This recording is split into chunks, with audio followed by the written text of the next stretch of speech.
नमस्कार। शहादा पोलिसांची दमदार कारवाई। 84 लाखाचा बनावट परदेशी दारूसाठा जप्त।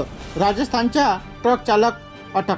शहादा पोलिसांनी आज पहाटे संविधान चौक येथे कारवाई करत तब्बल 84,12,000 रुपयाचा बनावट परदेशी दारूसाठा जप्त केला आहे। या कारवाईत राजस्थानमधील सुरेश भगीरथराम बिश्नोई वय 23 राहणार बाड़मेर राजस्थान या ट्रक चालकाला अटक करण्यात आली आहे। पोलिसांनी दिलेल्या माहितीनुसार पहाटे 3:30 वाजेच्या दरम्यान शहादा दोंडाच्या रोडवर अशोक लेलँड कंपनीचा ट्रक क्रमांक KA09 AB0484 ताब्यात घेण्यात आला। या वाहनातून 69,12,000 रुपये किमतीची बनावट परदेशी दारूची 1200 खोकी व अंदाजे 15 लाख रुपये किमतीचा ट्रक जप्त करण्यात आला आहे।